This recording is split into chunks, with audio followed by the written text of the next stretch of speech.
What environmental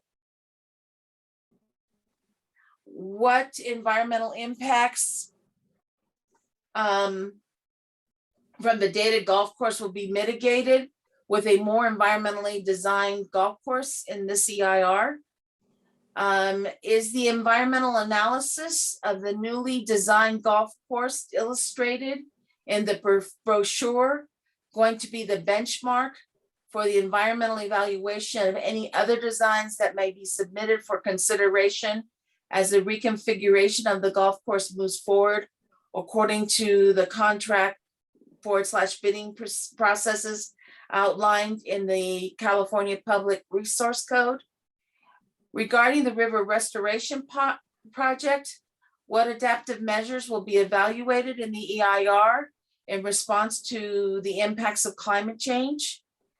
There are some land transfers that have occurred with the California Tahoe Conservancy that are both in Washoe Meadows State Park and the Lake Valley State Recreation Area. Specifically on those adjacent to the LVSRA, how will these parcels be used to further the objectives of the river restoration and or the objectives of the Greater Upper Truckee River Watershed Partnership synthesis? In describing the recreational benefits of the project on the website, it stated that the project, quote, allows for the clubhouse to become more of a visitor center and a gateway to the Tahoe Basin, and provides more interpretation opportunities, which I think is way cha-cha. What environmental impacts will have to be evaluated with this more expansive or change of use? I will be submitting these questions in writing as well for the record, and thank you for the opportunity to comment. Thank you, Nora. Anybody else? We have two more people. Easy.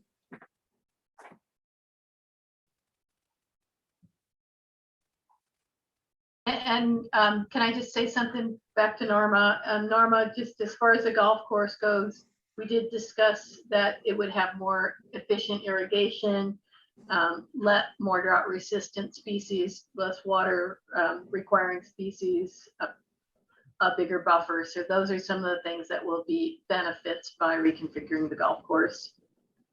Cindy, and I forgot to ask about the restoration of Myers Creek that runs through the golf course. Is that still going to be? Yeah. Okay. Yeah, so Myers Creek, and then the CTC transfer happened a few years ago, and essentially those parcels were either assigned to Washoe Meadows State Park or Lake Valley LVSRA, and so they're basically treated as part of whichever park they became, and those boundaries are represented on the current map. Okay, thank you. Silence myself here. So Deezy, go ahead. Yes, can you hear me? Yes. Okay, my name is David Ziegler. In October 2018, I presented an 18-hole redesign of Lake Tahoe Golf Course to the State Parks Commission that was entirely in the recreation area. And that plan, along with conceptual routings from Edwin Rowald, helped to convince the state not to expand the golf course into the state park. Now, the conceptual plan shown today only retains the routing of 3 holes from the current course. So this is what I would describe as a new course being built with little regard for the original design. It would almost certainly be the most expensive to build, requiring the course to be closed for up to 2 years, resulting in lost revenue, and would be difficult in terms of staging, construction work, etc. The only other option being proposed today would retain the current course river stabilization work. So I would propose that you study an alternative that keeps the routing of 9 or more holes from the original course, combined with new holes entirely within the recreation area, which would help to control cost and provide more options for doing the work. Now, this is too complicated to get into now, so I'll make a comment later. Now, the conceptual plan shown today is not entirely within the recreation area. To be specific, the tee shot for the 14th hole has a shot line that crosses the state park boundary twice. Anybody can look at the map and see this. In this case, state park property is being used as a hazard for a forced carry shot off the 14th tee. Other shot lines that are not shown to cut the corner of the dogleg and to drive the green would also cross farther to the west into the state park. This hole would require an acre of state park land to be fenced off for safety reasons. Some trees would have to be removed in the park as well. I don't see how this hole, as shown, is legal and it should be changed immediately. This can be done by moving this part of the course to the east. I will provide more information on this later. Thank you. Thank you. Next speaker is Scott Valentine.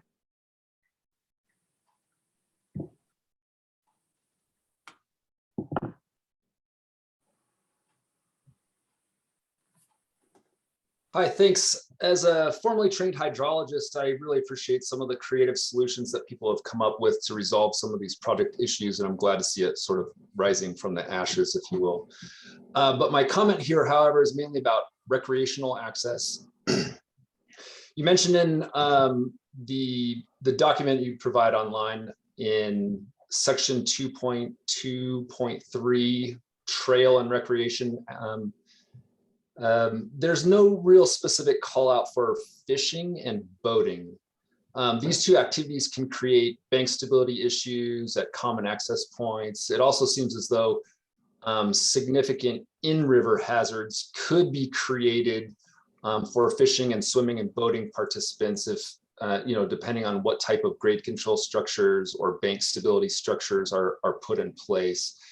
It would be terrible if a inner tubing kid got swept into a man-made log jam feature or something like that. So I'm curious if any consideration has been given to these type of river uses, the access needed for these particular types of river uses, and the river restoration strategies that would be needed to create safe passage down the river corridor. Thank you, Scott. I will note just briefly, and we will be looking at all those issues, but the restoration will slow the river down. So that should reduce hazards for swimmers and boaters.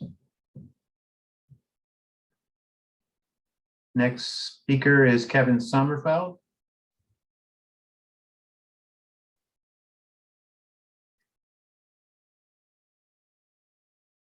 Sean, I'm unmuted. Can you hear me? There we go. Okay. All right, I'm Kevin Sommerfeld. I'm general manager of Lake Tahoe Golf Course. I just want to say I think it is important to maintain an affordable full-length 18-hole golf course in Lake Tahoe. What we saw during the pandemic is that nationwide golf became a great individual and family activity. I think Lake Tahoe has the best outdoor recreation in the country, and the golf course gives those who enjoy golfing maybe more than boating, hiking, biking, riding, or bike riding, etc., their reason to enjoy the mountains. It allows the opportunity for kids to come out and start up the game and get outside. It has allowed parents to come out with their children and enjoy a nice activity in the fresh air and have a little fun and, yeah, a little aggravation. It is golf at the same time, but the aggravation that was a pleasant distraction from those they were dealing with in their daily lives. And as the pandemic starts to wane, which we thought would happen sooner, I do believe the newfound love of outdoor recreation and the enjoyment these people had as families during this time will continue, as it provides a great release and a great opportunity to stay outside and enjoy California state parks. Lake Tahoe Golf Course also supports the local community with fundraising efforts through charitable golf tournaments and charity hole contests. The course is also home to South Tahoe High School Vikings golf teams, both the men's and the women's. It also provides a facility for special events, including weddings, celebrations of life, anniversary parties, local theater, and other events to help bring people together as we emerge from these trying times. I think it's a great recreational asset to the economy and community, and that the EIR should consider this in the study. Thank you so much. Thank you, Kevin. We did receive one written comment from Gary Brown. Will be part of the record, so we will address your questions in the analysis. Yeah, nothing that we can really comment about tonight. I will encourage again all people who gave oral comments to follow up with written comments, just in case they're not caught in the recording. We try to take notes, but we want to be as complete as possible. So I see no more raised hands for oral comment and no more written comments in the chat box. So one from Cindy is that we're looking at approval of the project if and when would be spring of 2023. So with that, we will close the meeting. Thank you very much, everyone. Really appreciate your attention. Hold tight. Did we answer the question from someone named Desi already? The comments that he gave will be addressed in the analysis. And yes, we definitely ask that you provide those comments in writing so that we can adjust, make sure that they are addressed in the environmental impact report. And the one other thing that I think is important to note is, again, this is a draft layout. Our EIR is to analyze the maximum impacts both of the river work and of the reconfiguration of the golf course.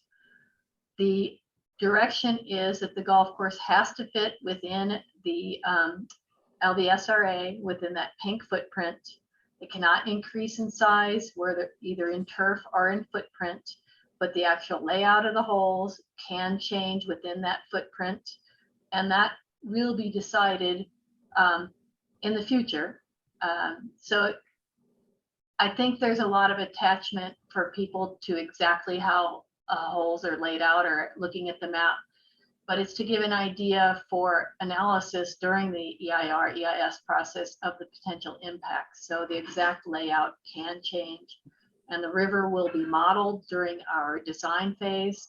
So meanders may change a little bit. The river may change a little bit. The golf course may change as far as the layout.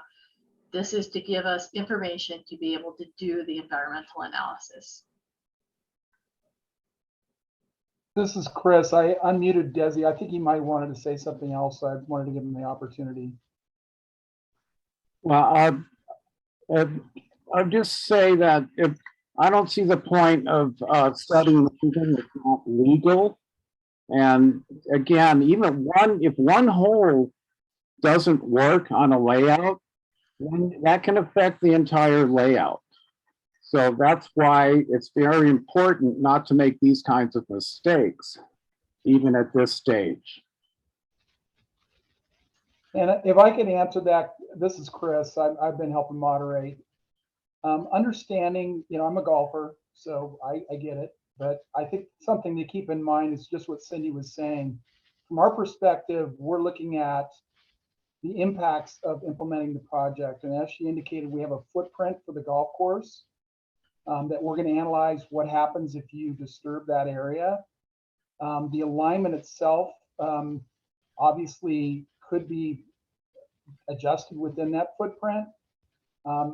Whether or not a golf course alignment is effective or not is not necessarily an environmental impact per se for our document. I mean, I know as a golfer, you want to have a interesting course, but just be advised, we would love to have input on options within that footprint that could be considered. So we welcome your input. Yes, I will provide that later. But again, it would be helpful not to be showing a hole that clearly is going out of bounds into the state park, and that's what's being shown on your concept plan. Which hole are you referring to? This is the 14th hole on the west side of the course. Okay, I believe that. Let's see, 13.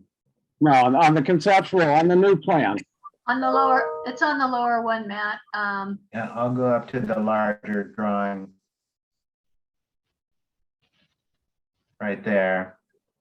Next one. Nope, there you go. If you look at the T shot line, not that one, but the other one, but, Next slide, Matt. That's the Next current slide. layout. Go to the new layout. Next slide. There you go. now, if you look at the T shot, you will see that it's crossing into the state park twice. See that shot line? Well, No, wrong direction. 14 is to the left of that. yeah, but Oh, up It's a here. dogleg. Yeah, there it is. The state park line is this yellow line here. the state park line is, so you're using state park property as part of the course here, at least in this conceptual layout. All I could say is that we're not necessarily using the state park property. We're not doing improvements within it. We're not changing turf or the. I see what tee you're box. saying. Right here, this black line is what you're looking at. Exactly. You'd have to cut trees down right there, for instance. You wouldn't have a clear shot otherwise. I've looked at the aerials to see that. Well, that's the point. You can't use state park property as part of a golf course because that's what you're doing. Correct. It doesn't matter if you're not building infrastructure. You're still using the state park property, and for safety reasons, you would have to fence off about an acre to make this whole work. So that's all I'm trying to point out here. I understand now. Thank you. No, it's a good comment and certainly something we'll take into consideration. Very good. We have one other person that has raised their hand, Dennis.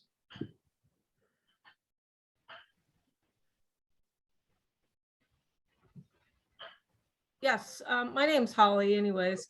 I'm with my husband Dennis. And we started a little late into this. I'm concerned about the financing of this. Are you gonna have fully funded financing for this before you even start digging things up and tearing it up? Funding right now is a little unsure. We may get funding from federal agencies. We may get funding from state agencies.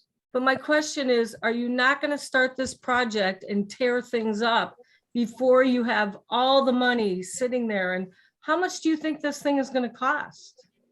Roughly, like 10 million, 25 million?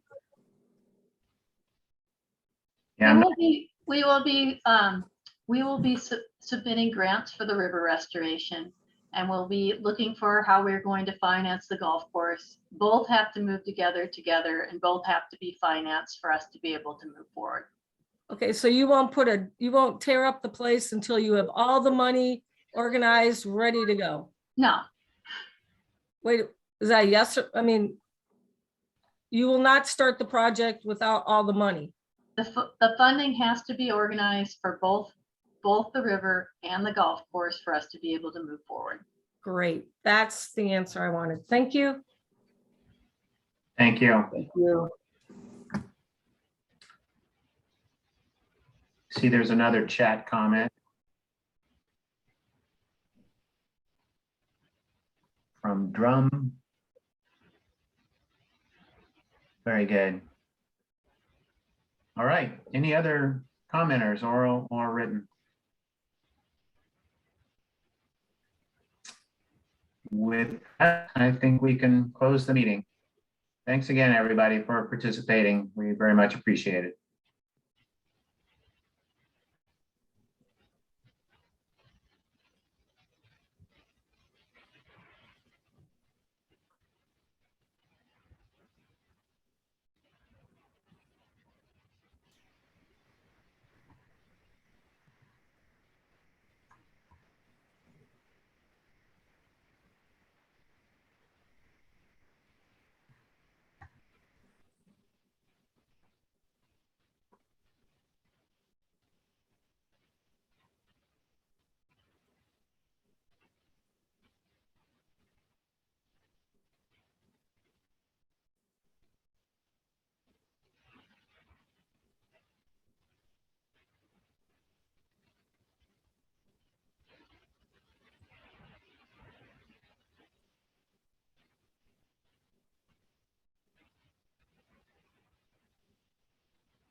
Okay, it's just us homies.